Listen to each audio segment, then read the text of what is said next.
own web page user interface closes in that moment.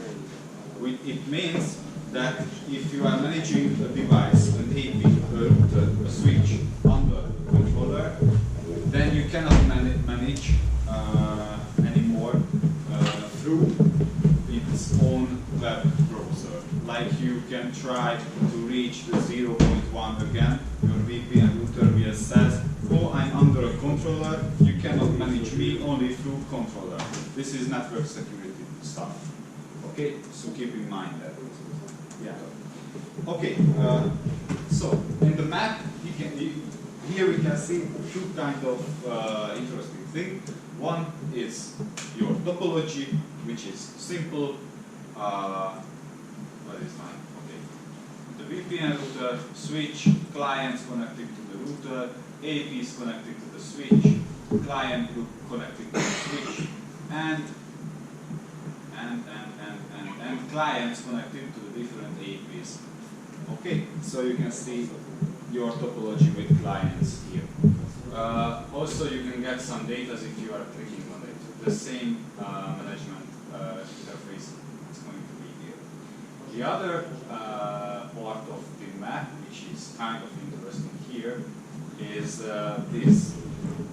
This is a kind of designing tool where you can set up a map with your existing AP or with virtual AP. It means that if you are editing this draw, you can add you can try any kind of virtual AP of our portfolio. So you can test the range and mostly the range. And also you can define different kind of, sorry, I have to check it. Okay.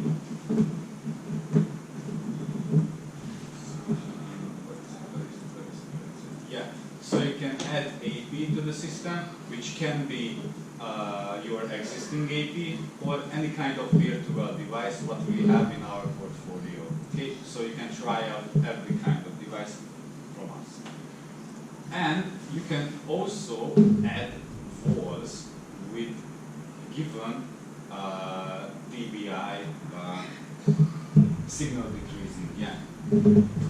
So if you know, I don't know, that there is an office, let's say, and you know what kind of walls do we have, and you can draw walls like really easy like this, and you can choose the material, the different kinds of VAPs, or you can add a new wall, you can, I don't know, give a color it, you can name it, and you can set the VAPs. And after this, you can very easily simulate a kind of heat map thing, which is going to be something like this, depending on the kind of or the material of the walls what you draw. Okay, so this is a kind of designing tool. Maybe it's good to show your clients, COEs to see, okay, this is going to be something like this hard, this big area, and so on. If you have any kind of questions about this. Is this included in the package or it pays extra? No, this is actually comes with the controller, if you are buying hardware controller. Okay, and how accurate is it? This coverage, it looks great, but is it in real time, like 100% or? Yeah, around 100%, around 90% if I say. Sometimes more. Yeah. Thanks. Welcome. Okay, then let's skip the map. We saw devices. Also, there is a management interface just for the clients. If you click, don't. So here you can see the basic data of your clients. The name, if you name them, if you don't name them, then mostly it's the MAC address. the IP, the status, if they are connected or not connected, the SSID network, which SSID network are they using, are they connected to it, and the speed, the activity download speed, what they are using right now, and download, I think this is daily data, or weekly. Yeah, and if you click on something, you can check the details of the client, you can see some statistics about the client, the rates, and the download packages, the overview, this is just general data, history, if it's enabled, sometimes, I mean, by default, the history is not enabled, you have to enable in settings, but you can, if you enable it, you can see the downloads and uploads and the status back to weeks about one client. And if you want to config here, you can config rate limit.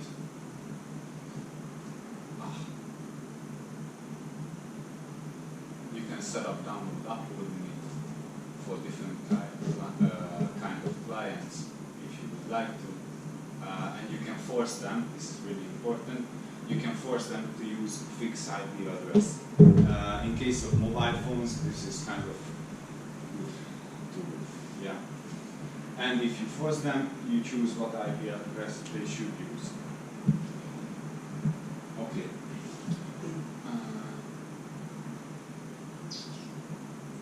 Inside, it's not that important log. Okay. About logs. The hardware controller, the OC and the OC 200 and 300 both have memory inside the device, which is more than enough for a lifetime if we are talking about logs. In the logs you can see actually everything about your systems, events, you can set it up. First of all, you should set it up for notifications. You have around, I don't know, 300 notifications about operation, system, device, client. And you should set it up what kind of operation and what kind of event do you want to see as an event, as an alert, and also you can set it up if you want email notification about that event. Okay, so there is a huge amount of notifications here connected to your system, only connected to the clients or the devices as well. Just some example device. If the device is connected or disconnected, or the EAP is isolated, the device EP change, you can get an email or alert about that. So we are getting to start security stuff here with the logs. And all these kind of logs, what you have set up, can shown here different kind of errors. Look here for me, because this is the example, almost everything is turned on, off, alerts as well. These logs can be exported, okay, anytime if you wish, to your computer or the OC 200, but I think the 300 also has USB port. Yeah, it does. Yeah, it does. Okay, USB port, you can plug in a USB drive and you can export log if you need. Okay, inside. Reports. Also some visible summary stuff for COEs, for clients. You can show, you can present a lot of useful and visible things like traffic, clients, connected status, how many times clients were connected to different APs, the usage of different kind of APs, how are they working, I mean how are they forced to work, band summary, switch summary. So actually this is a little system, but you can see that if we are talking about a little system, we also can have visible, good to show reports. Okay, so you have option here if you want to convince anybody or anything else. If something is not clear, just let me stop and do the question. Možete pričati i na našem, pa ćemo prevedemo, ako nije neko dobro nije na engleskom. Ako nešto ne razumete, slobodno pitajte da pojasnim. Okay, so this is the report part. This can be exported as well, of course. Okay, let's continue with admin. At the admin part, you can see who can manage the existing system. Right now, you only have one local user, what you have created at the beginning of your tutorial. Am I right? It should be. Okay, that one user.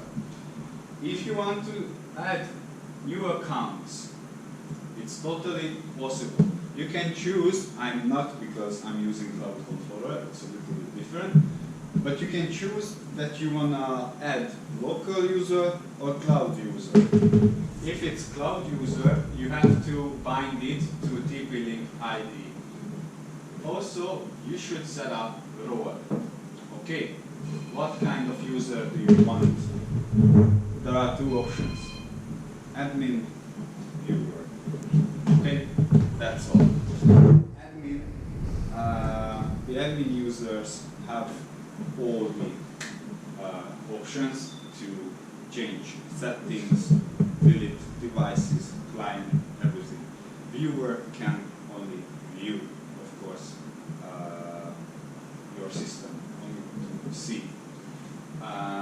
But although you can see, try to choose an administrator, and moreover, there are some functions or settings what you can deny from the administrator as well.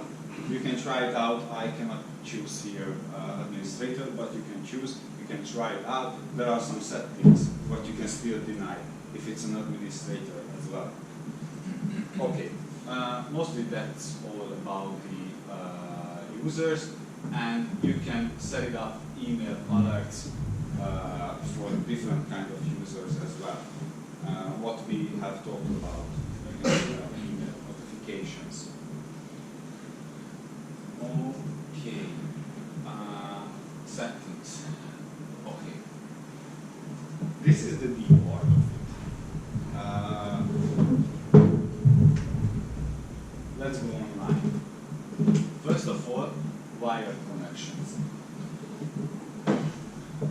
If you have ER, our VPN in the system, here you can set it up, the security rules and the internet handling modes through Omada, not through the VPN its own site.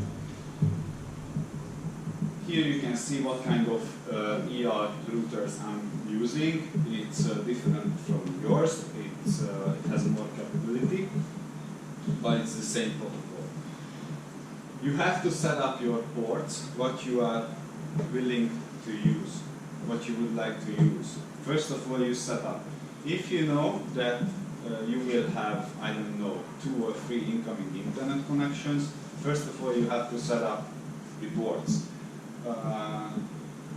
What you are using, the ER605 router can handle 1, 2, 3, 4 different incoming internet connection, because there is a one port in the router. There are 2 1 per LAN ports on the router. That's 3. And the version 2 of ER605, you have USB port. Unfortunately, I think yours is version 1, but maybe it's version 2. I don't know. Do you have USB port? Yeah. Oh, then it's version 2.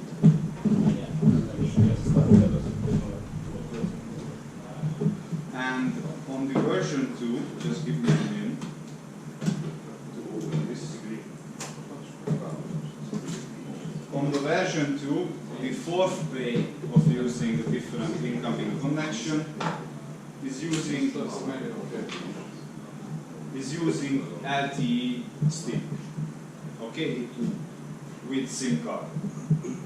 I don't know about the situation in Croatia, but in Hungary we have, I think maybe you know the Lake Balaton. That region from ISP segment, it's horrible. There is no usable internet connection from any kind of ISP providers. It's crazy how bad the upload and download is. But we still have a lot of hotels, apartments, and so on. And almost all of them using LTE stick with incoming connection, with incoming internet connection, because nothing else is available there. Okay, just to mention. And if you want to set up your incoming internet connection, oh, this is PPP.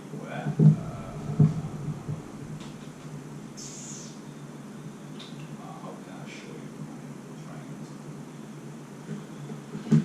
to. Okay, so here you can see. No,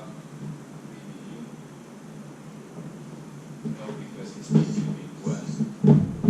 Yeah, so here you can set up load balance as well if you check it. If you have more than one incoming internet connection, you can set it up that if the WAN 1 fails, the primary internet connection fails, then the USB or the WAN parallel 1 or the WAN parallel 2 will handle and will accept all of your devices and give them the secondary internet connection. Which means you have backup internet line, which is really useful in some cases. Okay, you can set it up by 3 or 4 clicks here in this interface. What else we have here? Nothing which is really interesting. LAN.